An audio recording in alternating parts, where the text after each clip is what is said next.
And we are live. Good morning, Ben. Good morning, Joel. How's your morning going?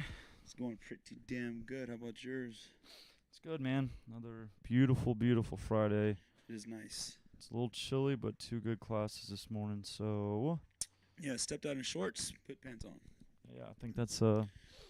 Although I think it's already warmed up. So 5 Oh, yeah. a.m. 5 a.m. is noticeably colder than 6 a.m. Yeah. So I find myself taking my sweater on and off and on and off and on and off. yeah, it's that weird temperature where if you coach too much, you get hot. Yeah. But then as soon as you take your sweater off and you stop being so animated as a coach, and you're like, oh, I'm cold now. So Yes. it's complicated, man. It's weird. It's very, very complicated. Mm-hmm. Well, so it's been another interesting week. There's a few things as we look to kind of create a format for this, and now I look at Facebook and see that that's not working, and I'm pretty sure it's just the screen for us. yeah, we'll probably be fine. We'll be fine. The week has brought us. Let's say we sat down last Friday, and then we had Battle Buddy Saturday. Yep. Then a regular week, and we've got quite a few events coming up tomorrow and Sunday as well. So busy week, not a lot of time away from here, and Busy. I think let's start with what we have coming up. That way, if anybody tunes out before the end of this, they can be briefed on the upcoming events. So why don't you talk about the party, and then we'll go into the free yoga Sunday, and then I'll mention the end of book club is this weekend as well. So how about your party, Joel? So, well, I don't know. It's my party. It's actually our party, folks. It's not mine. It's ours. Yes. Not mine. It's ours. Costume party tomorrow, 7 to 10. And we mean it when we say 7 to 10. For those that want to show up at 8, don't show up at 8.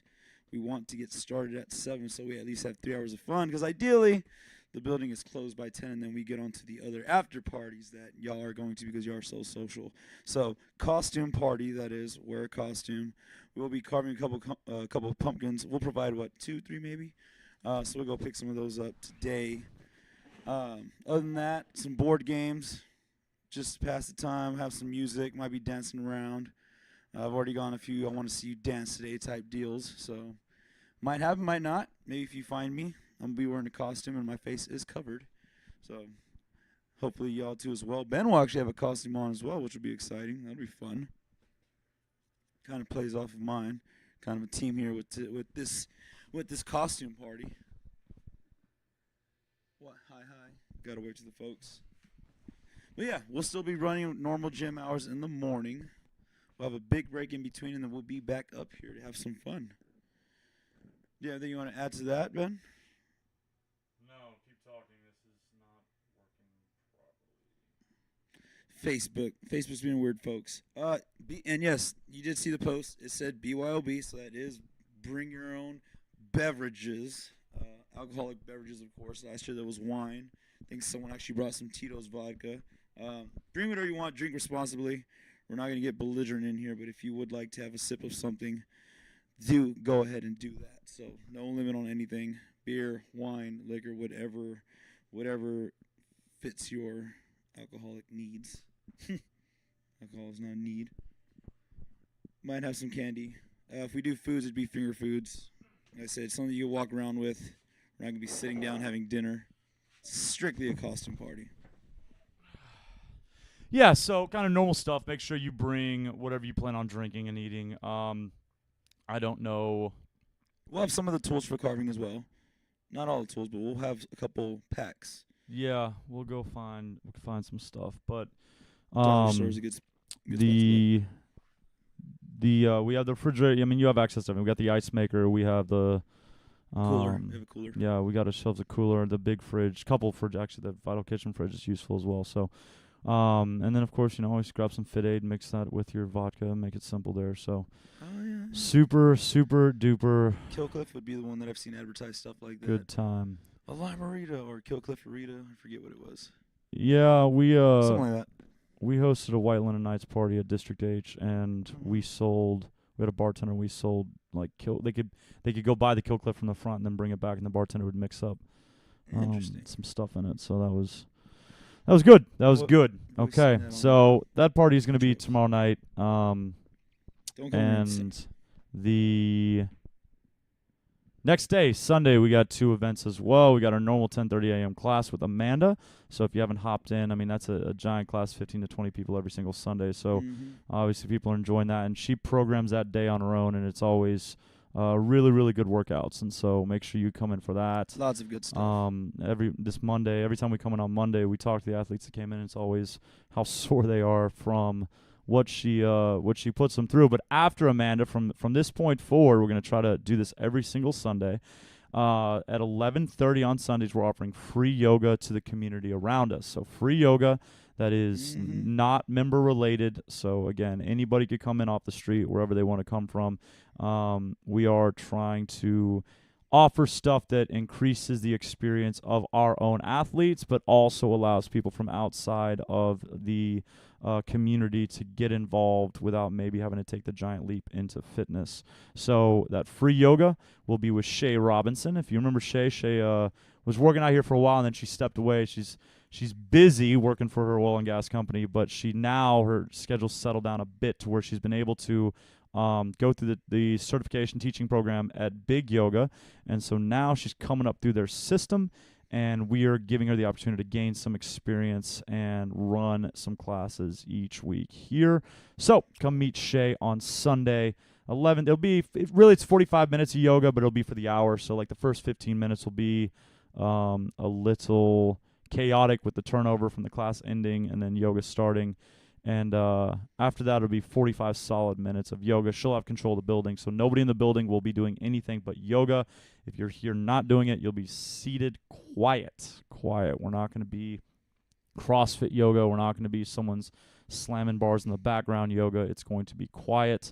The only sound will be the cars passing by and the Zen music she chooses to play. So that will be every Sunday from 11:30 to 12:30. So expanding our Sunday schedule, which is quite exciting. And that brings us to the final event of the weekend. This has not been established yet. There is a loose time frame of 1 p.m. for the end of book discussion for the Black Wolf Book Club. So we just finished Better Than Before by Gretchen Rubin. And so Sunday, again, we'll be sitting down around the table here to discuss. Adam is heading that up, so let him know if you'll be coming by. And then he actually asked the group a few questions, so if you did not get in the Facebook group, make sure you get in there and let him know what you think in terms of responses. And that's not book related. That's about this discussion group, like time, place, stuff like that. So if you want to say in that, then get in there and shoot him a note. But I think that wraps up. That's it for this weekend. That's it for the weekend. That's the main stuff for the weekend. And we don't really have anything coming up next week either. So that wraps up the calendar for at least the next week, we'll say. So another busy weekend, and this follows our first busy weekend, which was Battle Buddy 57. So this past Saturday, we had talked on Friday that you and I were going to have a long day of work, but the hope was that in putting all that time in, we would be setting the event up to basically run on its own. And so, we did just that. You and I, we worked a pretty significant amount on Friday, and then we were here till about 7:30 or 8. We sent people home before that, but it's just a little trick I got. And then we got here at 6:30, and everybody else got here about 7:30, and then we were able to kick the event off. I think it's important to note, I think it was an awesome event. It was an awesome event. Everyone had a good time. No complaints. We ended up having 10 heats for the most part. I think we probably missed. There's probably 8 empty lanes throughout the day, so eight teams were missing.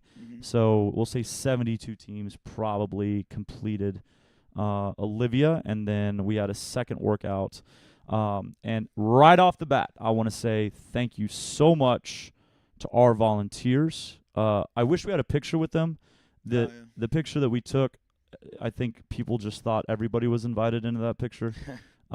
It's mostly the volunteers, but it's not all of them. And then there's a bunch of people that didn't volunteer. And so I wish we'd gotten a picture, but y'all are amazing. You're the reason that Joel and I were able to survive the day and get through it.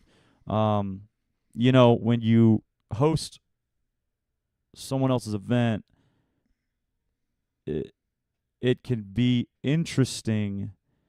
And for us, because we assume responsibility for the quality. You know, a lot of times events come in and they'll take care of everything. For us, we want to take that control because we know that our athletes and the visiting athletes deserve a certain level of professionalism in their experience. Now, of course, in doing that, we're adding more responsibility to our plate and a little bit more stress, a little bit more anxiety. But I think at the end of it, the moment it ends, I'm frustrated. The day after, I'm frustrated. And then the week after, I generally start to see that it was worth it, both in the money that was raised, the experience that our athletes and other athletes had, and the fact that it brought 27 people together to volunteer. And it kind of reminds me that we have such good people in our midst. You know, they didn't have to volunteer. They didn't have to do it. Yeah, there were plenty of people with us. Absolutely, and there are plenty of people that didn't volunteer. And so, like, and that they're not wrong for not. But the point is, like, it is special that they volunteered. And so, looking back on it, I think that's my biggest takeaway was that once again, our people step up and prove that they're incredibly selfless and they really appreciate this place and they appreciate what we're doing here.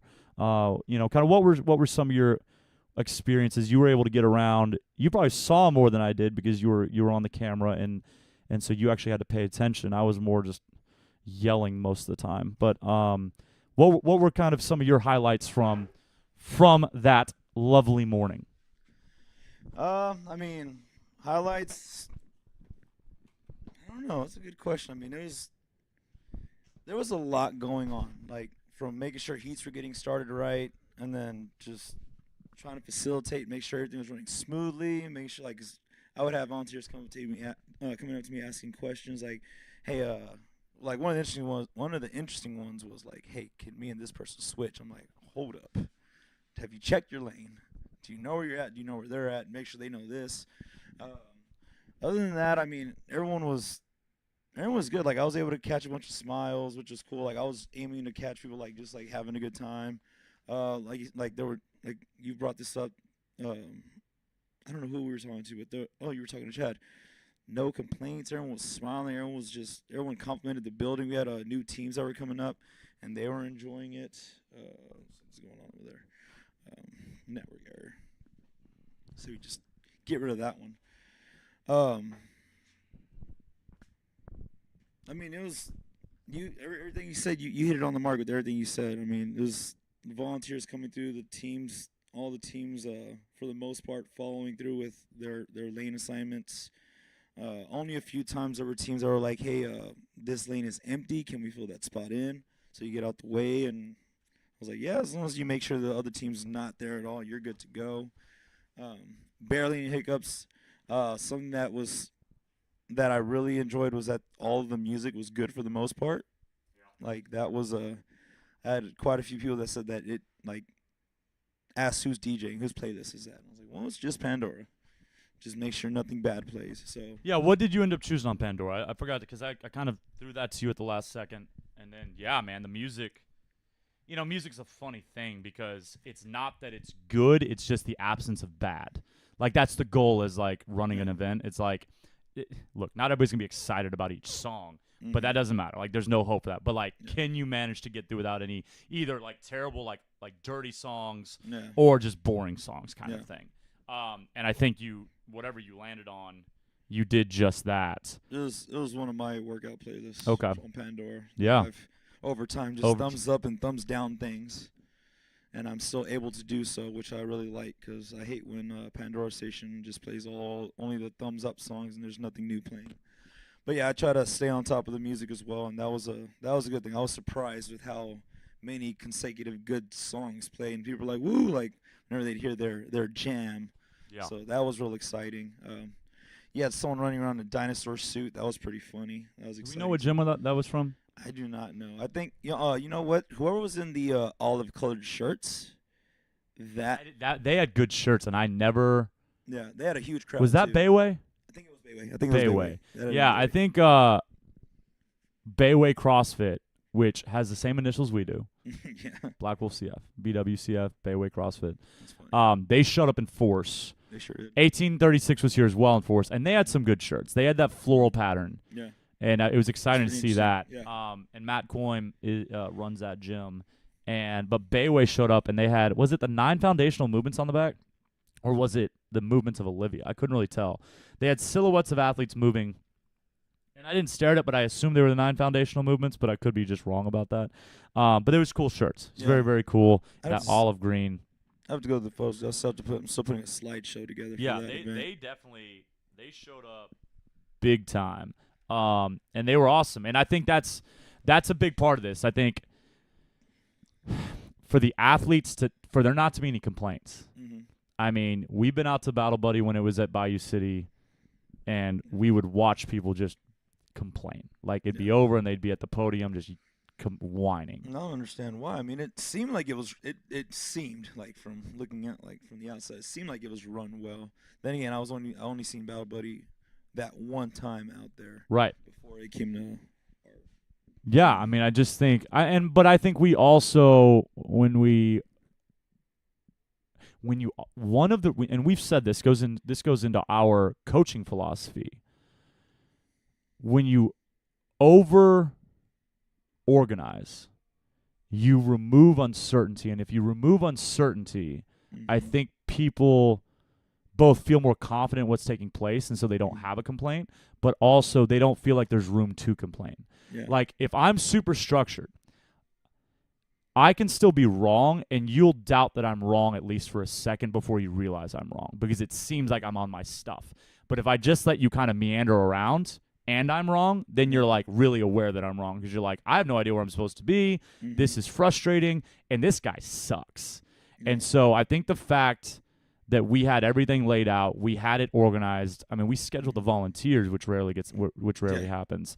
I think that allowed people to they got to just come in and work out. They didn't have to worry about when the heat was going to start. I told them. Like, they didn't have to worry about where they were going to be. There were numbers out. Like, we had it all set up, and we had charismatic volunteers that didn't have the pressure of no reps. So they just I told them in the brief, I was like, y'all's job is really to make sure they get to 57 and tell them they're awesome. Mm-hmm. And so even in the lane, their judge is actually talking to them and telling them they're doing a great job, and like getting to know them. And so I think that we created that environment to remove that. And not to mention, what else would you complain about? Yeah. Like, we had someone count for you. We had your time recorded. We put it in a spreadsheet. Like, we also handled it. Yeah. But, people have complained about less. So I think that comes down to, it was a positive environment. We cheered everybody on. Yeah. And we just took care of them, You man. didn't give them anything to complain about. Yeah. I mean, and so it then comes down to, like, was the event a success? And I've had this conversation a few times. Mm-hmm. And It was. it absolutely was, because everybody that took part in it, everybody that paid money, donated money, Mm-hmm. left here proud to have taken part in it. Mm-hmm. And that is the goal. So any inefficiencies or any hiccups or any frustration on the back end or the backstage area, it's a non-factor when it comes to evaluating this performance. Yeah. It goes into, do we do it again? Yeah. It goes into, how does the next version of this look? And we have to take that into consideration. Yeah. Only because we had it, because it was so structured and we knew how everything was gonna roll for the most part. We could tell where the flaw was. They could. Absolutely. We could tell what needed to change for next time if we do it again. What needs to be different. Right. Absolutely. So I would say, and we're back on Facebook. We are finally back on Facebook. That's not good. Yeah, it's the broken leg. Yeah. There you go. Okay. Yeah, Good that's enough. it. Yeah, I would say it's good. I think it's already, you and I had kind of a postmortem discussion this week, and I went through a few more notes, and I looked at the notes from last year's as well. I think this is going to lead to some opportunities. I always think that hardship leads to innovation, or gives you creates opportunity for innovation. And actually, this brings us to something I almost forgot about, which is this coffee right here. So, full disclosure, we are still drinking right now Boomtown iced coffee or cold brew with the shot of espresso frozen in it, because I hadn't had one all week and I was needing it. And then when I mentioned it to Joel, craving it, you could tell that he was craving it as well, and so we just went with it. I got the espresso shot this time. And also, we shouldn't drink our own stock of product. And so let me explain what we have here and how this ties into our experience on Battle Buddy. This is 1885 cold brew. Okay, so what did she say? 1885 was the year of the first actual cycle, like official. Yeah, the speed bike as we know it today. 1885 is when they developed that. Okay, so kind of like a road bike, is that what we're saying? Pretty much. So 1885 is the first year that the actual road bike, bicycle, was developed. And so our old client, our old member, and one of our favorites of all time, is now living in San Antonio with her boyfriend, and they are now roasting their beans and brewing their coffee. Cold brew. And now they're bottling cold brew. And so we bought two boxes, 24 cases. So they're 16 ounces, so it's about 2 servings. And we made some jokes about, well, it's actually 1 serving, but it's 2 solid servings. Yeah. And also it gets you a little jazzy. While we were all talking, I had a sip, and by the end of the conversation, I was awake. I was feeling good, ready to go. Ready. So we're gonna put this on sale next week. Now, why am I talking about this as it relates to Battle Buddy? One of the cons, one of the down on the postmortem discussion, one of the this should have been better was our little vendor area. So we ended up, I don't think either of us are in the frame on your Instagram. Well, get to wave at people. Sorry, Instagram Live has been looking at an empty couch. What's up, Leela? Our vendor village was one vendor, and that one vendor showed up an hour into the 3-hour event, and they were great. Javier said it was the movements of Olivia on that shirt. It was the what? It was the movements of Olivia that was on the shirt. Oh, that's awesome then. That's fantastic. Thank you, Thank Javier. you, Javi. Bayway had the movements, silhouettes of athletes executing the movements that were in the Olivia workout. That's creative. That's very creative. Our vendor village was one vendor, and she showed up an hour late. I mean, maybe she was on time. Maybe she was told to show up at that time. For my event, she was an hour late because she wasn't there when we started, when people would like breakfast. Yeah. But the food was awesome, breakfast tacos, and I think a lot of people ended up going over there and talking to her. Veronica, the owner of Vital Kitchen, was not here, but that she's very, very busy with the business. And so we had Vital Kitchen, and I'm so grateful that at least we had one. But we were supposed to have a coffee truck. We were supposed to have an apparel company. We were supposed to have, I think there was at least Advocare. We're not sad Advocare didn't come. But I think there was supposed to be a chiropractor. I think it's or a masseuse. I can't remember which. But we ended up having nothing. So if you look at, and I've got a big thing, man. Last year we had a lot of vendors. Now, did anybody go talk to him? Did the Ascent Protein girl actually do anything? Nope, I watched. She sat there, didn't engage, didn't talk to anybody. She's on Instagram. Sure. But so, is it a loss that they weren't here? Absolutely not. Okay. But you and I still remember the chiropractor that was from Greenway, and she was awesome. She was. If nothing else, she was charismatic. She was. She was trying to get. She was hustling, man. Everyone. I respect the hustle, and she was like, oh, you live on the other side of town? That's okay. I would still like you to come over. She was hustling. And so just if you go off this, then we took a step back. And, one, that's something that we were not staying on top of. We did not take responsibility for it. And then when the day came, we wished we had. And so here's how we're going to avoid it in the future. We're going to provide our own coffee. I'm sorry, if the coffee truck was not actually scheduled, or they did in fact just abruptly cancel, then we'll just sell our own coffee, okay? You know what we're going to do next year? We're going to print Houston-based T-shirts. not Black Wolf t-shirts. We'll do some Houston-based area, Astrodome, or everybody's doing it right now. It's not hard, okay? Yeah. And that way, there's an apparel company present. Like, we'll just take this ourselves. We'll get Eva to set up a massage table and let her promote her business. Like, we'll take care of Vendor Village, you know? And I should have done this. I take responsibility. I should have stepped in and said, we're responsible for vendors because we should have had a better showing there. So this coffee is the first step for us to basically begin our foray into the coffee business. We're not interested in being a coffee company. We're not going to roast our own beans. Maybe we start exploring with some things. But I think the way after that discussion, I believe that we are pretty much going to just push 1885. We'll probably buy some beans from them, see how that works out in terms of the hot coffee, the drip coffee, and then we'll stick with the cold brew. They have the kegs. We'll make a move to the kegs when it's appropriate. Yep. And we'll go with that. And so these are nitro infused as well too, so that's pretty cool. Yeah, sorry, we should have said that. It's a nitro infused cold brew, and 16 ounces, so 2 servings per bottle. It stores really well, so I drank the first serving when she dropped it off, and then I had the second serving yesterday, and I kept it in the fridge. Tasted the same. I had it on ice when I was with y'all, and then I had it just smooth without ice yesterday, and both to me were awesome. Sometimes I think ice changes things, and I prefer coffee over ice, but it was great both ways, and so this is something, and the fact that we know the people. Yeah. And the fact that they're good people. That makes it a lot like better. I told someone the other day, it's fun being the fan of something. Like, I want nothing. Every time I go to a business, I want to be a fan of that business. Every time I meet you, I want to be a fan of you. Like, I want to. And then you give me reasons not to. And it irrationally breaks my heart.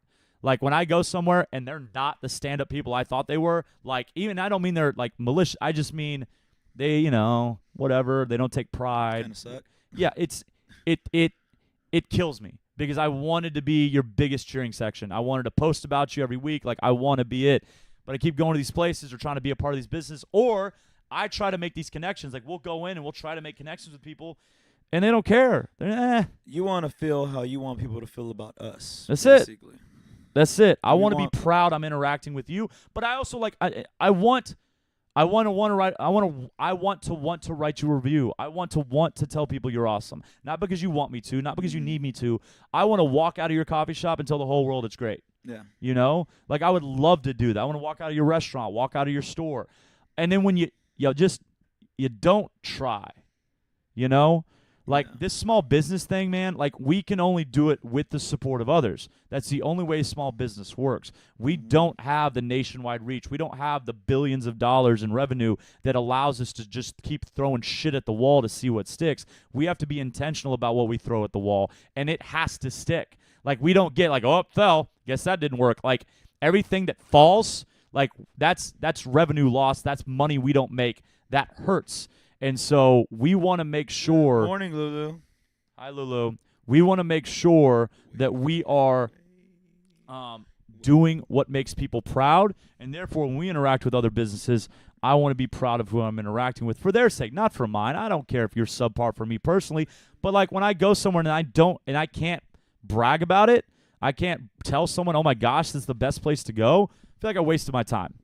Yeah. And I definitely wasted at least $6 because I'm probably talking about a coffee shop, and that's probably how much it cost. Usually, yeah. So. Speaking of, I went to Slowpokes. I know you see my post, but pumpkin spice cold brew from them. How was that? Not bad, folks. It's like pumpkin pie. He's not even a white girl.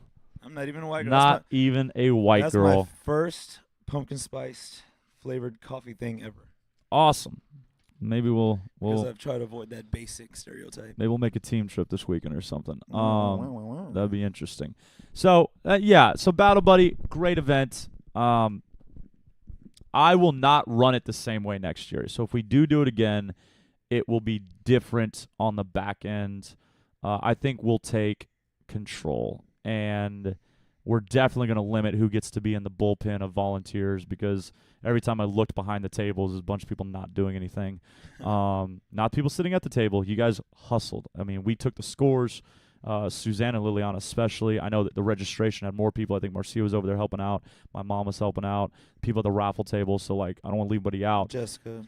But then you look behind them, and one of them's like an old client that didn't work out, and she's just being like she's just being a bitch, and so she doesn't need to get to be a part of this, especially when she didn't even like. I'm sorry. 2 of the times that we had missing teams, they were teams of non-Black Wolf volunteers, and I got lip when I told them that. Okay, well, let's go. And I was like, well, we were gonna go. Not how an event works. Not how an event works. So I think we'll take total control because it is a great cause. But I just think it's better to know you're fully responsible than to kind of be left shocked that something fell through. And we'll do better on prizes. We were not given any prizes to give out. We were told we weren't doing prizes, and I thought that was silly. So it really was like the episode of The Office when Scranton absorbs the Stanford branch. Yeah, that's where I'm at. And he does gift bags, nifty gifties, and she's like, it's mostly pencils. Oh yeah. And so basically, Wait, my mom ran out to CVS in the middle of the event because I was like, I need something for prizes, and she grabbed gift bags, and then we just threw in some Fit Aid, and some Wad and Done grips, and so I hope the teams feel like they at least took something away for their hard work. Okay, so moving on. I could use some Wad and Dones. After Battle Buddy, that leaves us with. You want to talk CrossFit Journal? You could talk CrossFit Journal. Did you read both of those, or was I supposed to pick and then you were going to read? I don't want to set you. I went through both. I like the aging one. The aging one was pretty cool. The menu one's great too. The menu one was good. Like, But let's talk aging. I mainly stuck with like the things to look out for whenever you're reading the menu. Like I think that's what stuck out the most because the rest seemed like it was just like starting to advertise. Yeah, Nicks. I agree. Ice Age meals. So I was like, oh okay. It did get into a little. I see where this is going. Let me go back up to the top. Sponsored video. Yeah. Yeah, I agree with that.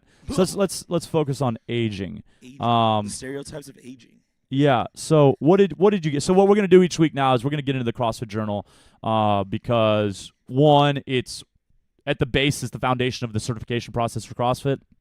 So as we move up the ranks, level 2, level 3, level 4, we have to get more and more into the journal to read the original works and all this stuff.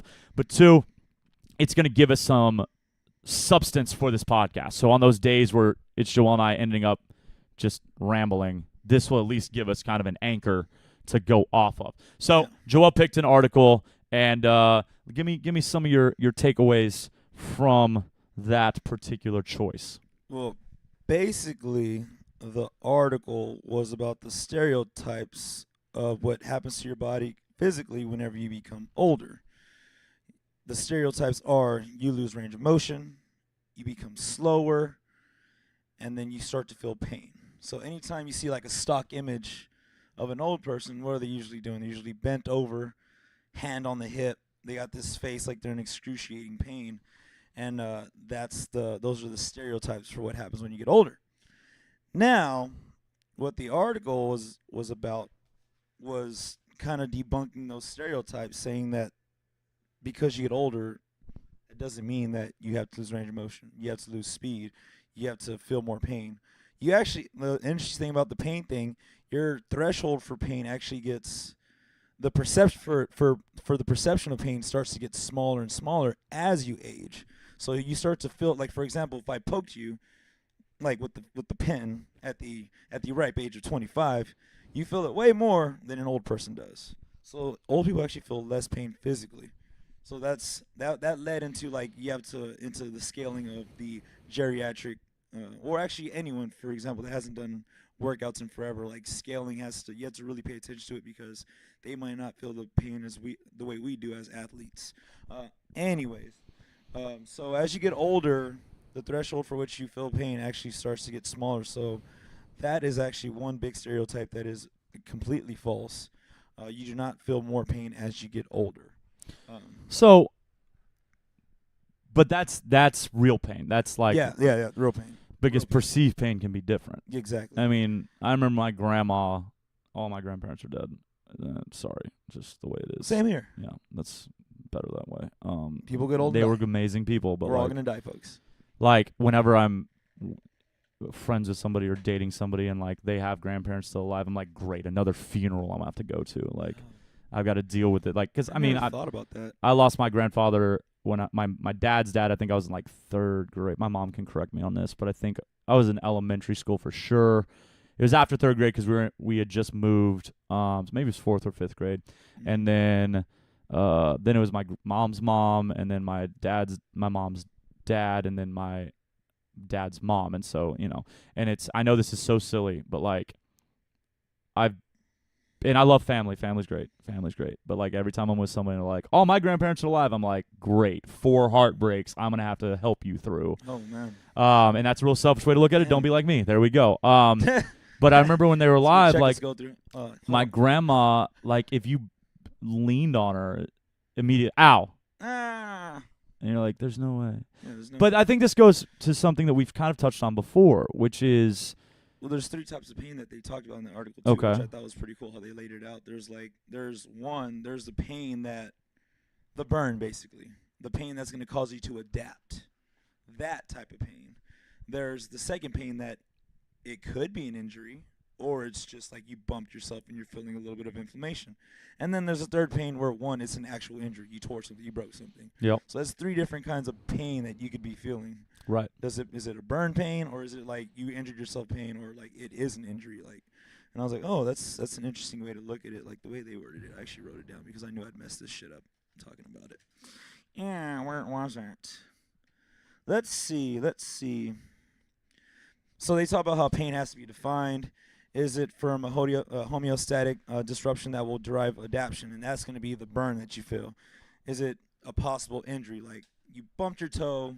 You didn't break it, but you feel that throbbing pain. There's pain number 2, and then there's 3. You actually fractured your toe.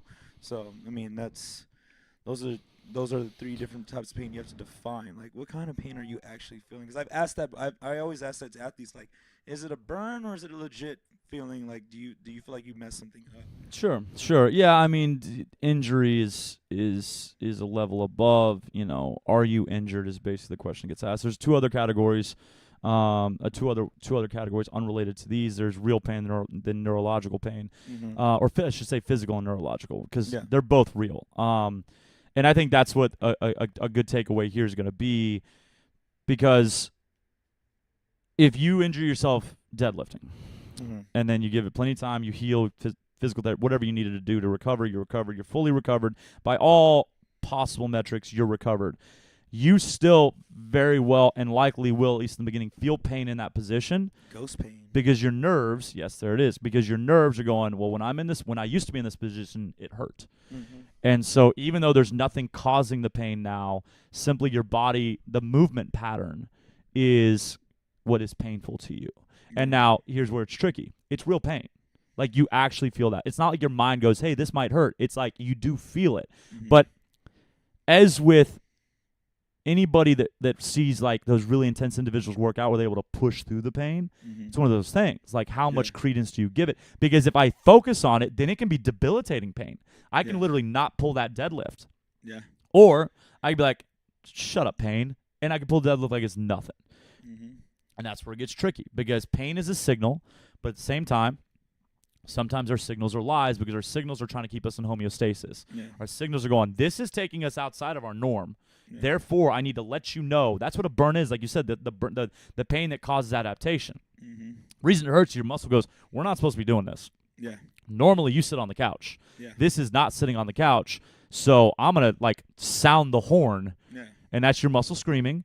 And then in that case, it's really obvious. Don't stop. Go ahead and embrace that. But that's how you adapt. If you're slowly stabbing yourself with a knife, you're feeling pain. And it increases as the knife goes deeper, because your body's going, this is more serious. This is getting really serious. This is very serious. You need to listen to that. Like, we're losing blood. That's what can be very interesting about this. And I do think that this kind of ties into a little bit of what the article was talking about as well, is like its mentality. Because when I stand up I'm seated right now, I stand up, my knees hurt. That could be the last time I try to squat. If they hurt, if I'm old enough, I'm like, well, means I'm not squatting anymore. Well, now I'm suddenly going to go down this rabbit hole of like loss of movement, and I'm going to believe I can't move as well. As soon as I believe I can't move as well, I don't move as well. And you stop moving. And I start to regulate movement, and therefore I'm not going to move as much. And now the tissue does literally get decrepit, but also mentally, I don't believe it can be healthy, and so it also is decrepit. And that's where they bring the pain in. That's where they bring that category out, because as you step away from physical activity, you forget what that pain feels like. Yep. So when you come back, either one, try to do what you used to do. Yep. And what is real pain, and you think is the burn. So what you think is the burn is now real pain, but because you've been gone for so long, you just like, no, I can still do this. Right. Or two, you completely forget. So any pain is like, I'm not doing any of this shit because it hurts. Yeah. So I that plays to why is the CrossFit prescription to work out 3 days, take 1 day off? It's because you should be moving more than you're not moving. Yeah. It's not related to lifting weights, not related to any particular methodology of working out. The concept is simple. Move more often than you don't. That's it. Because, and through full ranges of motion, okay? Because that allows the tissue to frequently be utilized. Yeah. And when it gets used, it gets taken care of. Blood goes to that, and blood keeps it healthy. When it doesn't get used, blood no longer needs to serve that area, and the tissue can get decrepit. And then speaking to what you just talked about, we've all done that.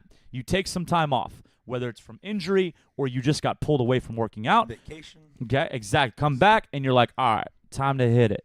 And maybe you try to be a little patient, a little responsible. For the most part, you're going to go back to your same weights. And guess what? Here's the good news. The weight's probably still going to move. It'll be a little shaky, a little less efficient. But here's why that's not great. Because you're going to be able to move it, and then the next day you're going to hurt more than you've ever hurt. So bad, yep.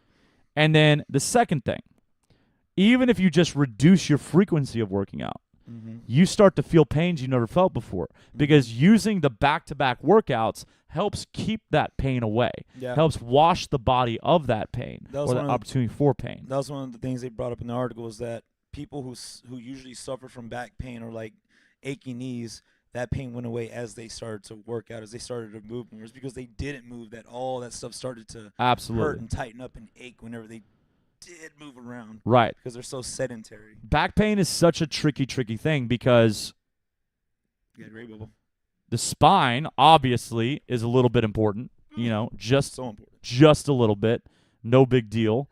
And that spinal cord is gonna dictate your ability to not be paralyzed.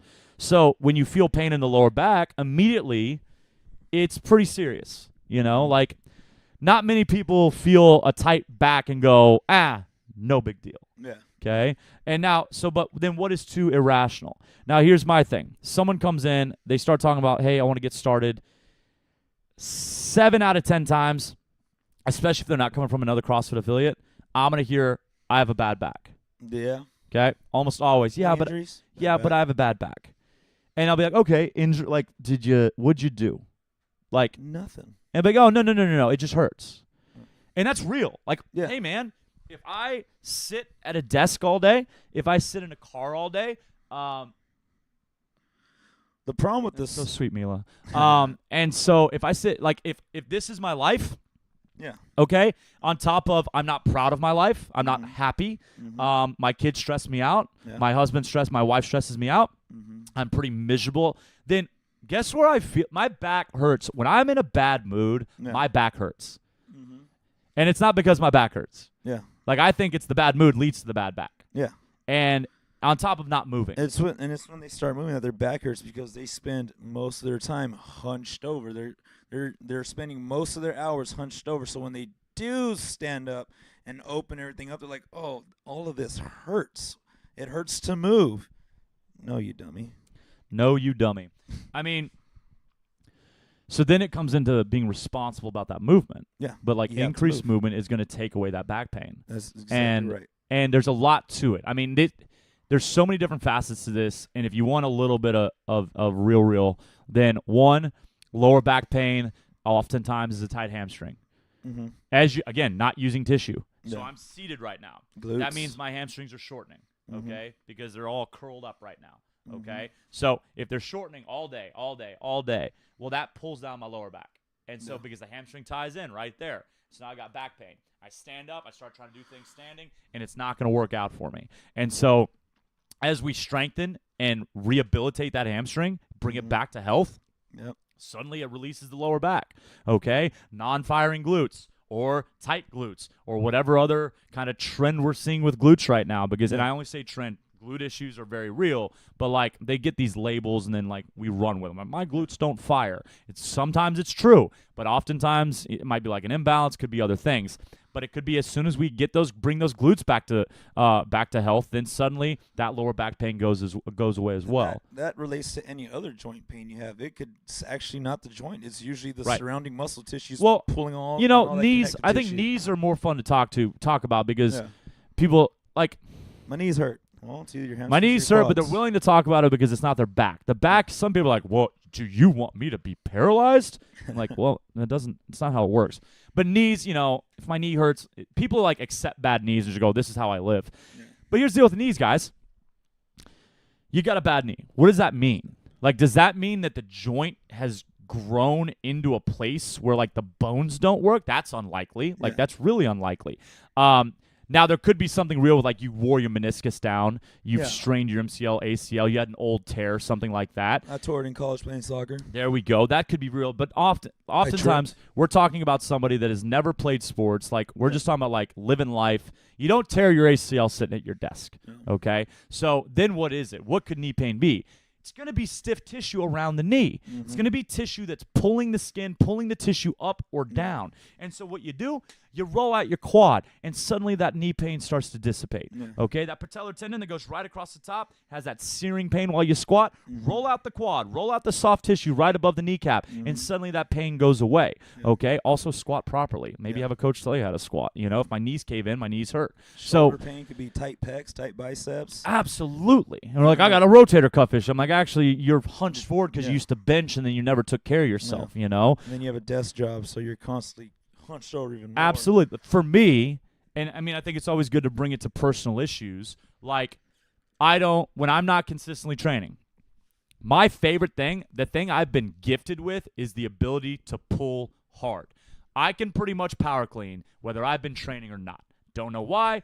I just like it. I was actually going to bring you up too with this discussion because the conclusion of this article is if you stay, yes, aging does cause those things to slow down, but the rate at which that happens is dictated by your ability to keep moving. If you stop moving, yes, you're going to slow down, your range of motion is going to go away, and you're going to start feeling pain in place because you stopped moving. But if you keep moving, you prolong that. You won't experience that as soon as you do. And I was going to bring you up because I was going to bring that up specifically, that you're still able to move pretty well in the gym whenever you want to work out.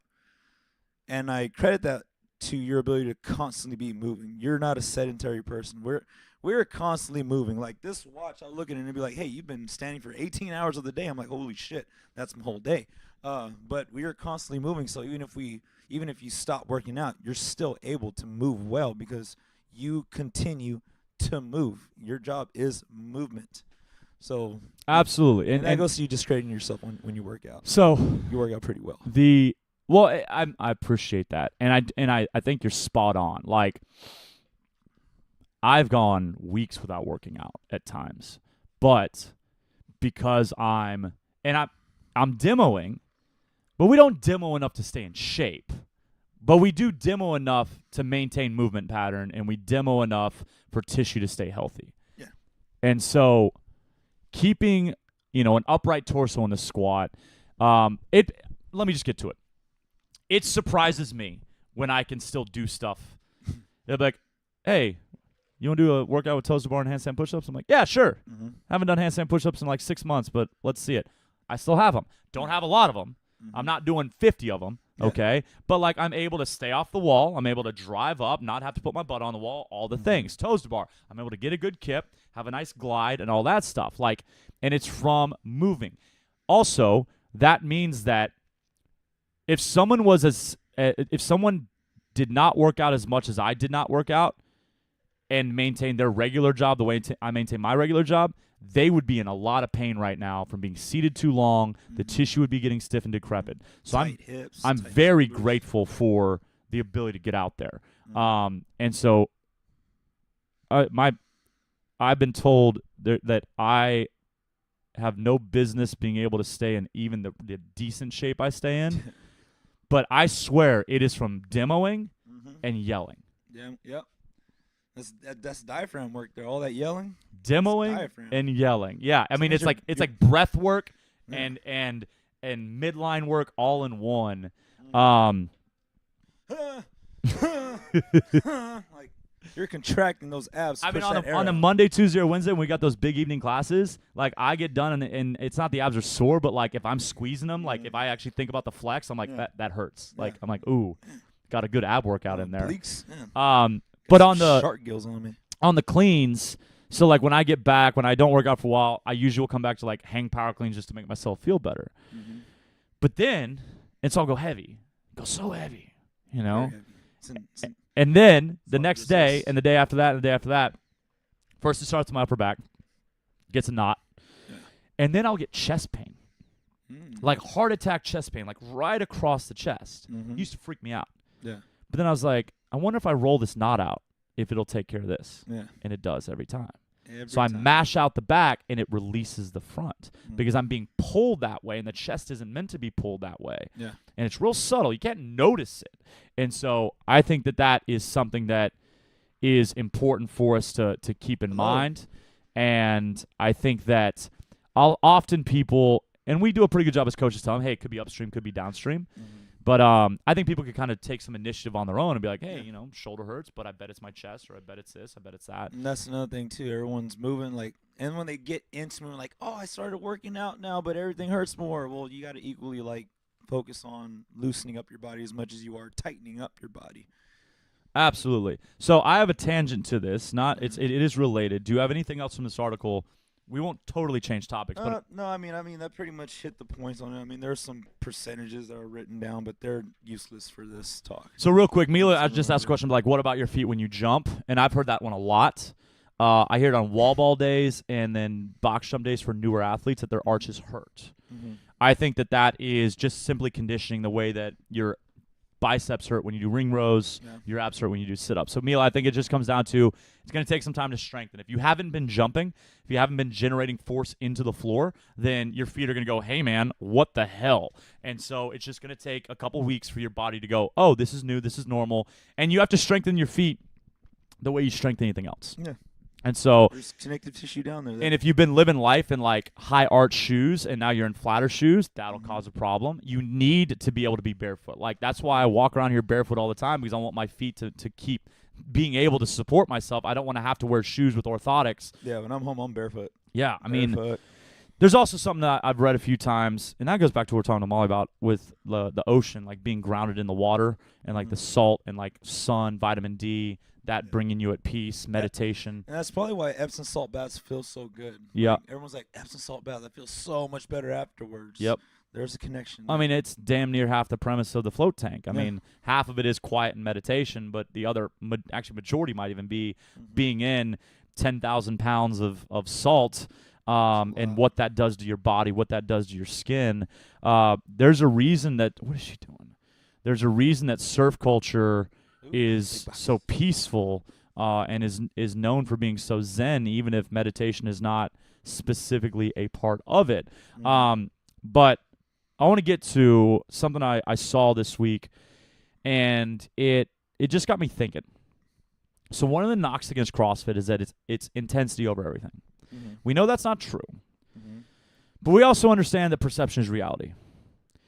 And we understand that our saying it's not true is largely predicated on based on us saying that you have to earn speed. Speed is not a right. Speed is earned, and so strength as well. Thank you.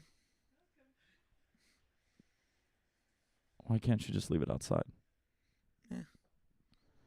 Speed is earned. And so we then say, though, that if you can move well, then you do apply the speed, okay? Now, speed is also not intensity, all right? Like, speed for speed's sake does not intensity make. And so when you're hearing the criticism... 1885 coffee waved. What's up, 1885? What's up, 1885? When you hear the intensity knock saying that, hey, CrossFit's just about intensity over everything, if it's said by an educated person in kinesiology or exercise science, what they're then going to follow up by is that it is not the ideal way to drive stimulus or adaptation, I should say.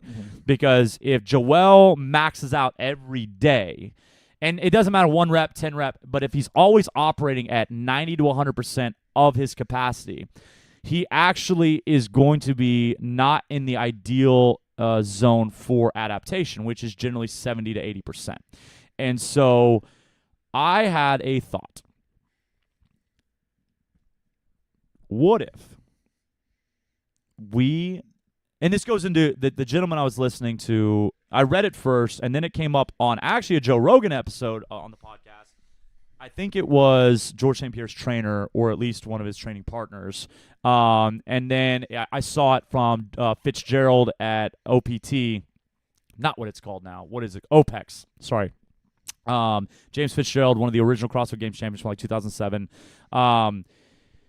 Basically, the conversation is to get into a flow state, you generally want to stay around 70%, to where the stimulus is still a challenge, and you're able to you have to be locked in on it. But it's not so heavy that you're going to fail, and it's not so light you get bored. So I'm thinking, like, what if we program Fran at 75-55? You know, they basically controlling the pace. It's where the heart rate monitor could come in, where, like, you're not allowed to get to max heart rate. You've got to stay in that zone. And then taking that, applying our 80-20 principle, what if 80% of our programming was intentional about maintaining a 70 to 80% effort, okay? And then 20% of our programming was testing, where they were allowed to go all in, all out. And so that could either be seen as there's like one workout a week where it's all in, and then you know, the fifth week of the last week of every 5 weeks would be all in all week. There'd be many different ways to do this. But it also reminds me of a conversation that me and Clint had one time, and Clint was talking about games athletes and how they were quoted as saying that they move at about 75% effort during 90% of their training, and how that is how they build their base, and then 10% of their training is all in all the way.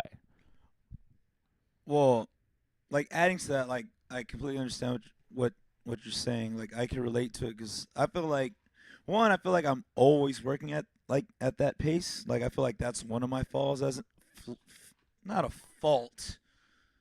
I wouldn't say it's a fault, but I think it kind of holds me back a little bit from what I could potentially do. Usually when I train, I am mindful about everything. I make sure I'm doing everything right, so I don't get reckless. The only time I get reckless is if I'm at a competition or I'm training with someone competitively that could, like, push me to that limit.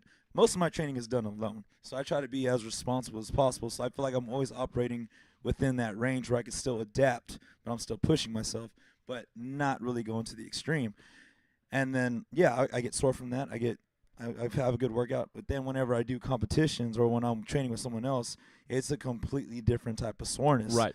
And I think that's what we're talking about now, where you operate at a certain level here and there, and then for a little bit of time, that 10%, that 20%, you're going full clip. You're just reckless. You're just not reckless, but you're really giving it all you got. And I call it I don't want to say it's a fault, because I move pretty well. Like, I have a good cardio base. Like, I'm an all right athlete, but I feel like there's still more to be gained. Well, yeah, I mean, if you want to talk about weaknesses in your training program, I think it's really summed up with, it's not ideal to train by yourself. You also, you're still in the middle. You don't have a history of this type of training. You've been doing it pretty intentionally for about 1.5 years. And before that, you were still a very good athlete and you would be doing stuff, but I don't think you were as consistent. We always talk about, like, missing 185 snatches, and like a year ago that changed. And I think that kind of marked your, like, embracing of consistency. But I think, and so then you get caught in the middle of, like, you know, strength takes a lifetime. You don't have a history of strength work. And so it's like, well, maybe for the first 5 years, you should just be strength cycle. But then it's like, the conditioning is what you enjoy. And that's what it was, honestly. Like, before I got into CrossFit, I made sure I was hitting my heavy lifts. Like Yeah. there was a squat, there's leg day, always started with squats. Back day always started with deadlifts and pull-ups. Right. Chest day or press day always started with a foundational strength movement. Like I had years to develop the strength that I had going into CrossFit. It wasn't something that just happened overnight. Like you got to be patient with yourself. Strength takes patience. Yeah. So then now it comes down to, and I get what you're saying. I think you're served really well in terms of you have to move well. You're by yourself. You're focusing on that stuff. But I do think that when you're able to train next to Samantha, or when you have someone that is able to operate at least within 20% of your level, and that gives you kind of that motivation, that push. Yeah. And then the final thing would be like, I think occasionally you just have to set yourself up by writing a workout where you can tap into the next level. Mm-hmm. And it could be like either dumb down the reps or just something Yeah. where you can balls out. Yeah, and I'll try to do that with what I follow. Like, But I don't think you have to do that a lot. No. Like, I don't think that's something that should happen multiple times a week. I think that most of the time it is taking that Invictus programming and just being like, look, what was he looking to get from his athletes? Okay, I'm going to try to match that stimulus, but it's not because I'm going to get out of my comfort. Like, I'm going to be out of my comfort zone, but I'm not going to be irresponsible. Mm-hmm. You know, if I think it's unbroken, I'll go unbroken. But I'm not going to do 185 because 12 at 185 would require the last 3 to be sketchy. So maybe I do 155 kind of thing. Yeah. I think that there's a lot there. But for our clients, I'm just curious if... Well, they already got the aspect of working with other people, so they already have that push, which is awesome. It's just figuring out how to figure out their pacing, because pacing it takes a while to figure out where your threshold's at. Like as an individual, where's my threshold at? How do I not underdo it? Well, it's like, How do I I'm just overdo it? wondering, like, if we program, instead of writing 155, 105 on the board for a workout, which is great. Okay, let's say power snatch 2 days ago. Power snatch 135, 95. It was 8 at a time with 40 double unders. They did Tuesday, 5 yeah. rounds. Okay, Tuesday, sorry. So Tuesday's workout. 135, 95 is the right weight. That's the right RX weight. Yeah. But I'm saying, what if we had programmed 115, 75? Yeah. To guarantee smooth movement. Yeah. And not say, hey, because it's lighter, you got to go faster. Say same pace. Same pace. That's what my class when I was coaching. I was like, hey, I know it's for time, but on the power snatches, don't go. Don't see. yank I wonder that off the floor. if what I'm talking about we're already doing, because rarely are we saying better throw more weight on. Yeah. Yeah. Usually it's the other way, trading light. You know, like use a weight that's going to. We're like, I know it says 185, but actually what it should say is 135. Yeah. For you. We wrote this so you could put that. What it on means there. is you're doing 95. So maybe we're already covering this. I feel like we might already be doing that, but I feel like the athletes might be overdoing it sometimes. Where like they go a little too light and they finish the workout 5 minutes before everyone else, and they're like, oh, okay, what happened? Well, you went a little bit too light. So it's kind of like getting everyone on the same page. Yeah. Make sure everyone's using the right weight. Okay, I know we got to wrap up, but maybe Yeah, then yeah. what we could do is like have a week every once in a while where it's testing week and it's really I emphasizing, hate when hey, Invictus does. I want you to load heavy. I want you to put yourself out there. Mm-hmm. You know, it doesn't matter if you fail. Like Yeah. kind of remove the way we do on strength. They're getting better at strength where it's like they don't mind failing now. Yeah. Almost too much. Sometimes they're just bam, bam, bam, 3 in a row, just dropping barbell. But that wasn't always true. We used to have 1 rep max days where nobody ever failed. Mm-hmm. I was like, hey guys, you know, you don't know what your 1 rep if you can't do the next weight and fail it. Wow. So, okay, cool, good talk. Let's see. Do we have anything else? What else am I missing? We already talked about this weekend's plans. That's it We then. already talked about So this weekend, costume party tomorrow night, I gotta 7 go, to folks. 7 to Thanks 10 for listening. p.m. Sunday, we have free yoga at 11:30 with Shay. After the 10:30 CrossFit class with Amanda, Girl Power Weekend. And then the book club is concluding better than before. So, that's that. All right, y'all. Thanks for watching on Facebook and Instagram, and thanks for listening on the podcast. Let us know what you think. We love the comments. Rate us on iTunes if you could. 5-star reviews are awesome. And let us know if there's any other way for us to deliver some value in this format. Let us know what you'd like to hear. Check out the other episodes. We just did a From the Library episode. Adam and I sat down yesterday morning. I know it's about better than before, but I really think you'll get something from it, whether you read the book or not. he comes. I mean, he kind of lays it out, the kind of opening monologue. I think he starts on fire, and so I think you can just ride the momentum from there. But you could also skip around. You know, I always say that on all of our podcasts, the topics change so drastically that if you're like, this is boring, skip ahead 10 minutes, and it's going to be something else good. So that's what we got. Let us know what you think. I think y'all are awesome. Joel thinks you're awesome. He's out coaching 8:30. We will be back next Friday. Be sure to grab some 1885 coffee when you get the chance. I've got them in the fridge. It'll be $6 per bottle. They are 16-ounce bottles, so that's 2 servings, so $3 a serving. Not a bad deal. Better than $6 for 1 serving. All right, I'm done talking. I hope you have a fabulous weekend, and I hope you come here for at least a part of it. Have a great day.